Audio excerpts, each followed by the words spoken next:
How you doing? This is Black Shy Guy. Welcome once again to another podcast episode. It's a nice Friday morning. And listen, I'm shooting this episode before I go to the gym. So, as always, no matter what time it is, get your drink. Because we don't play around. And I thank you for sitting at my table. In this episode of Shy Town Podcast, I want to go over something very interesting. Something that is very necessary to talk about. And also, it may spark a few angers among the company. You know what I'm saying? But I want to talk about what Matt Walsh was stating in his latest video. I really want to talk about this because it brings troubling results to what the airline industry is doing. I don't know if you guys know about the new DEI situation that's going on. The diversity, equity, inclusion, which seems to me very dangerous. Listen, I'm all about inclusivity. I am all about it, but not at the cost of my life. You know what I'm saying? I'm not about risking my life just to include someone who's not prepared to fly my ass to either Dominican Republic or back to the States. Listen, I don't care how inclusive the situation is. You ain't putting my life on the line just to prove a point. Period. I want to read you JetBlue's front page cover on their website, which is diversity, equity, and inclusion, which is capitalized right on the top. They're basically trying to tell you, listen, we're all about this. We're all about this. Despite the fact that a lot of people ain't ready, we're about inclusive diversity and all of that good stuff in the cost of your life. You know what I'm saying? We're going to get to the Matt Walsh video at hand that I just mentioned, but I want to read you JetBlue's diversity, equity, and inclusion, which is on their front page of their website.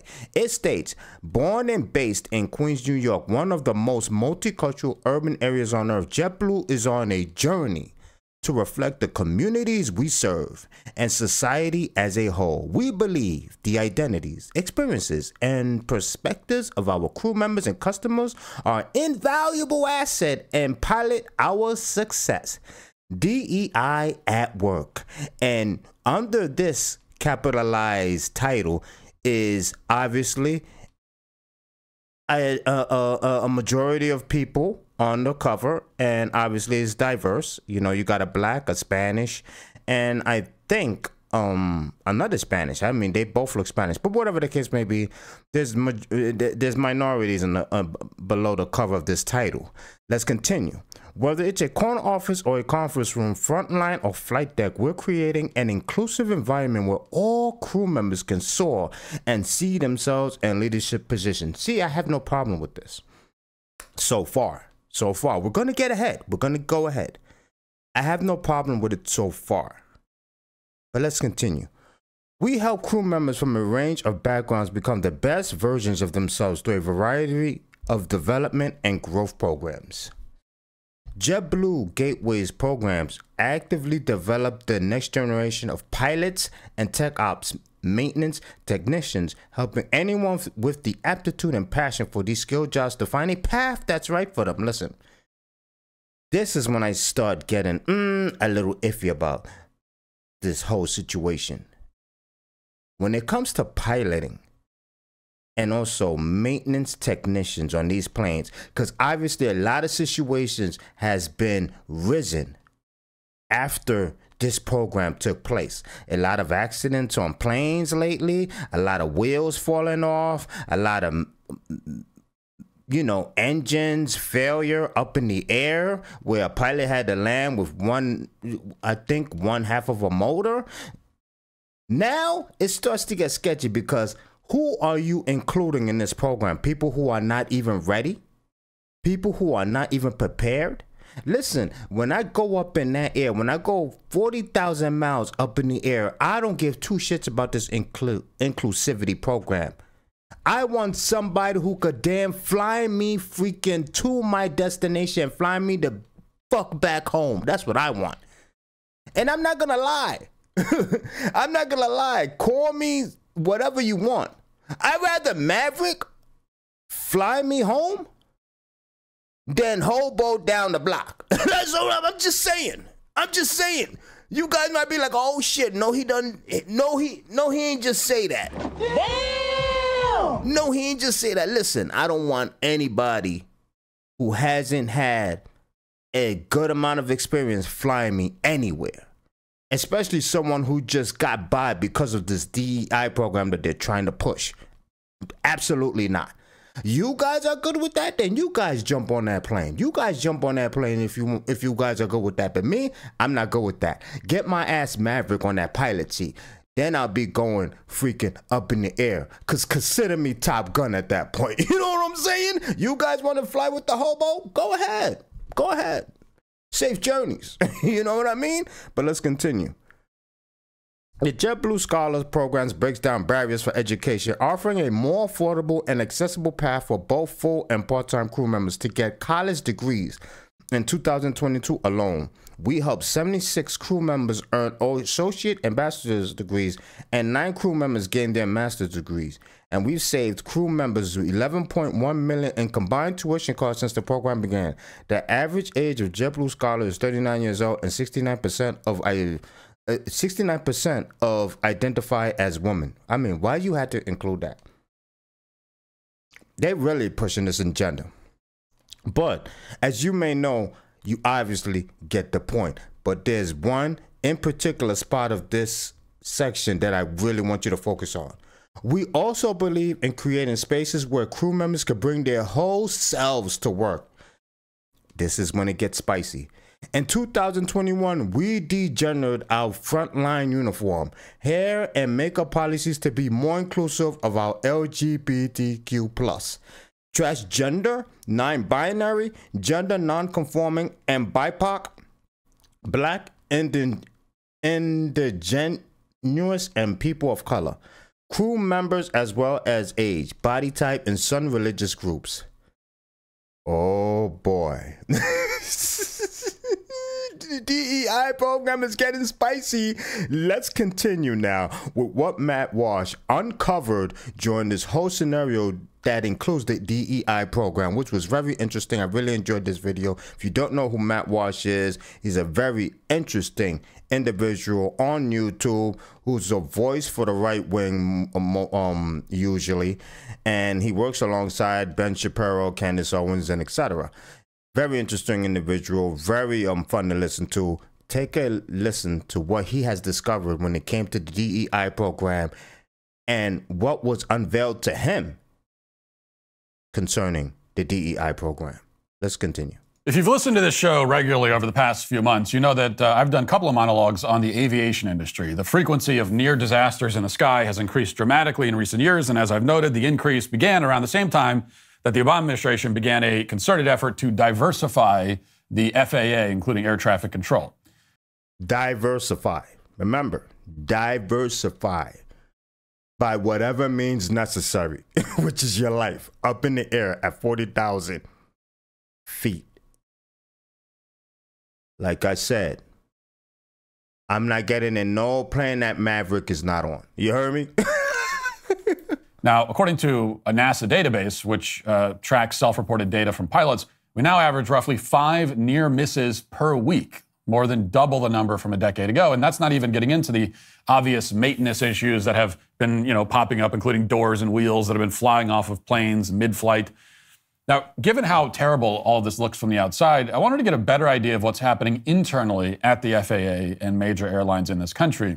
We hear a lot about DEI in the abstract sense, but when we rarely get a glimpse of what it looks like in practice. We don't often hear firsthand testimonials from people affected by DEI because they're worried about, protecting their career, so they don't talk about it. They know if they speak out, they'll face termination. These are individuals who work in that industry.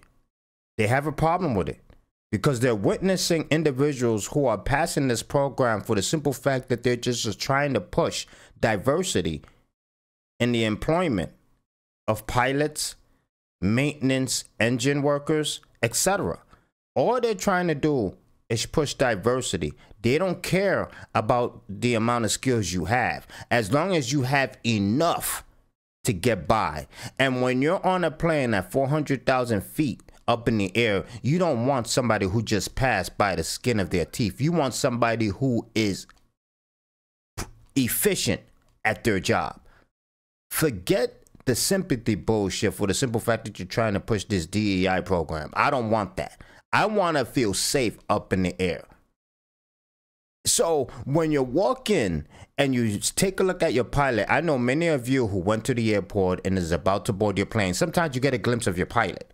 It's normal. Sometimes you get a glimpse of your pilot, right? And you're like, wow, that's my pilot. Wow, he looks professional. He looks like he's done this for years. I feel confident. I'm going to go in that plane and I'm going to sit comfortable, eat my peanuts or whatever the case may be, even fall asleep, because I know by the time I wake up, I'm going to be landed. You know what I'm saying? But now,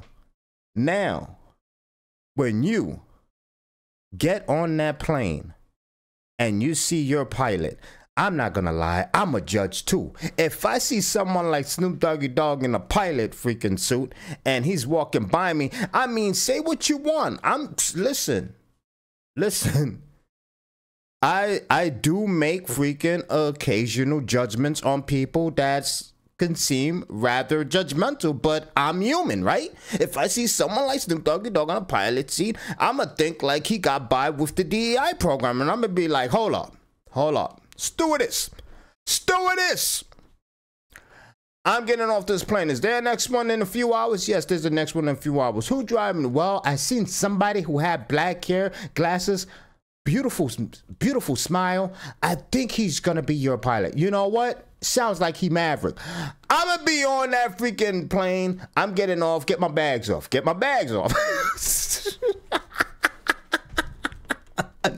Listen, stop playing. You know you guys be thinking the same thing. You guys just don't want to say it. I'm going to say it because we keep it here. We keep it gully here in Chi-Town.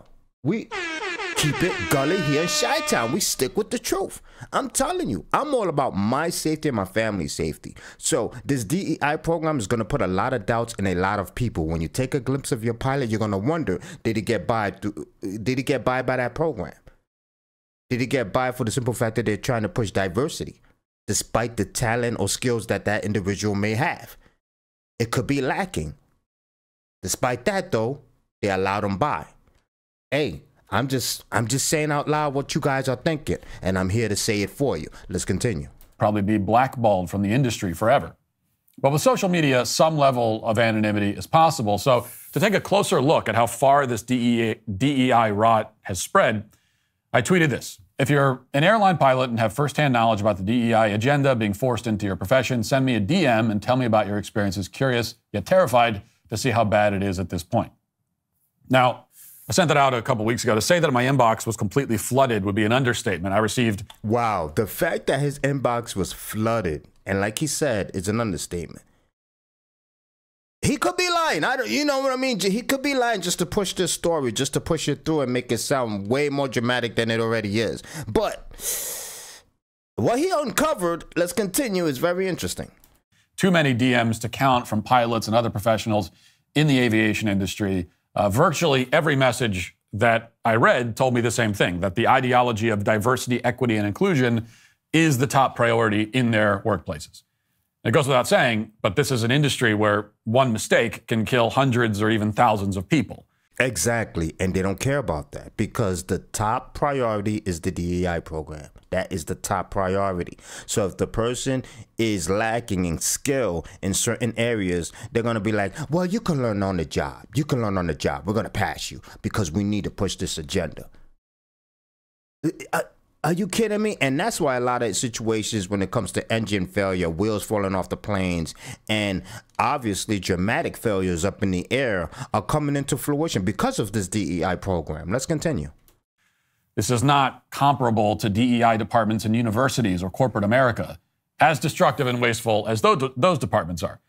DEI in the aviation industry could lead to a catastrophic disaster. And that's why, even though it was a risk, several of these sources provided me identifying information to validate their identities, along with permission to post some of the internal documents and footage that they obtained and shared with me. These people knew that they might lose their jobs, but they decided to, that getting the word out was more important. Yesterday, I posted some of this material on my Twitter feed. They reveal that at the very highest levels of the FAA, there's an effort underway to reduce the number of white men who work in the aviation industry. This is a priority of the FAA. In April of 2022, the FAA's acting deputy chief operating officer, a woman named Angela McCullough, led a meeting with the FAA's Flight Operations Division. This division is responsible for all aspects of aviation operations, including overseeing airline maintenance. So it's a pretty important division. Very but important. McCullough did not spend the call talking about ways to make sure that airplane doors don't fly off mid-flight. She didn't say a word about the importance of keeping the wheels attached to jetliners as they're taking off. Instead, McCullough talked extensively about DEI.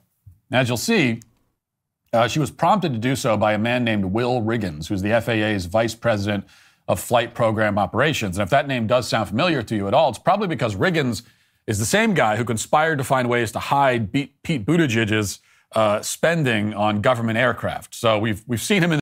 It is mind-boggling how corrupted the government and parts of the work industry has become, and the expense of people's lives.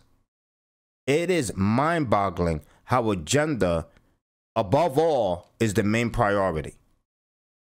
You can't make this shit up. It boggles my mind what this world has turned into. Just to try to include diversity. You can't imagine living in the 90s and thinking that a world like what has... you can't imagine living in the 90s and thinking that a world that exists right now, as in 2024, will come into fruition. You could never imagine that. You could never imagine that, living in the 90s. How corrupted everything has become.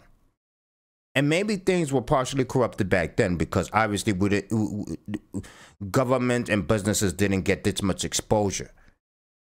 But the fact remains that this whole thing that is coming into fruition because of the help of the internet, obviously, brings a new light.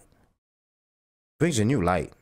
I just can't imagine how worse all this situation can become.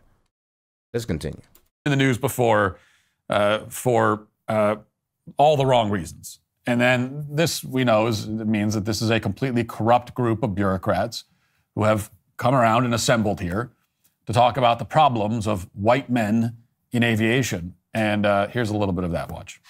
And we're looking at that, but we're also looking at really a need across the agency to recruit and retain a diverse population of folks. And as you mentioned earlier, you know, how much that adds to the process. What do you think are some of the key points that we need to remember as we embark on this challenge going forward? That's a pretty good question. I think one of the things we need to now is that everyone else is embarking on the same thing, right? Just across the system. So competition is going to be it's just going to be really heavy, right? So I think we need to know that. I think it's going to take some creativity. You heard Tim saying he and I had talked about, and we're going to you all is, you know, are there opportunities for any partnerships with universities or trade schools that specialize? We kind of talked about from, you know, ramp to cockpit. Is there some things that we... See, all of that sounds good. You know, talking to trade schools or whatever. Obviously, you're going to talk to the top students. But when those top students are white, are you going to overlook them for the simple fact that they're white? Because at the top of this conversation, the guy did say his main objective is to diverse the whole company. Because obviously, we are flooded with a lot of white pilots. So their main focus is to diverse that whole group of pilots now. Despite the fact that the top pilot may be white, they may overlook him for the simple fact that he is white. This is the problem that we're facing. Let's continue. Would want to look at there. So Will Regan says, we're looking at a need across the agency to recruit and retain a diverse population of folks. And in response, McCullough talks about the arms race of DEI that's occurring in the industry. And she mentions partnerships with universities. And then she says that the FAA wants to look at something called ramp to cockpit. Now let's think about both of these things for a minute. When she's talking about partnerships with universities in the name of diversifying aviation, McCullough is referring to relationships that airlines have established with historically black colleges and universities. And for example, United Airlines has allied with Elizabeth City State University. The airline describes this as a, quote, partnership that seeks to not only train future pilots, but also bring more women and people of color into the ranks of commercial aviation. In case it's not obvious, Elizabeth City State University is not a hotbed of engineering or aviation talent. In fact, it's not a hotbed of any kind of skill whatsoever. The average SAT score at the school is 960 out of 1,600, which is one of the lowest scores you'll find anywhere in the country as an average score for a university. That's crazy. That's crazy. Now, I don't want to take the spotlight away from Matt Walsh. The link of this video will be down in the description of the podcast episode, so you can look at the whole entire video for yourself and find it within yourself to make a very, very knowledgeable decision in what you think about this whole situation. Do not make an emotional decision. You will have knowledge of what's going on after watching this video, so you can make a knowledgeable decision on what's taking place when it comes to the DEI program. It is corrupted. That we know for a fact. That we know for a fact now. Are you going to be comfortable when you see a pilot walk into the plane that you're about to board on, and it's a diverse group? Are you going to be comfortable knowing that this program exists? Knowing that this program exists. I'm going to say it once again. When you're going and boarding your plane, are you going to be comfortable when you see your pilot, your aviator, with a diverse minority about to board your plane? Are you going to be comfortable knowing that the DEI program exists and is pushing this agenda? Be honest with yourself, because I know I'm going to be honest. Because I'm going to be damn well uncomfortable with that whole situation. And like I said, I will be boarding another plane. This is Black Shy Guy. And as always, I thank you for sitting at my table. I would love to hear your opinion about this whole situation. I'm out of here. Peace. Arch criminal who must be put away. Another innocent victim of suicidal maniac.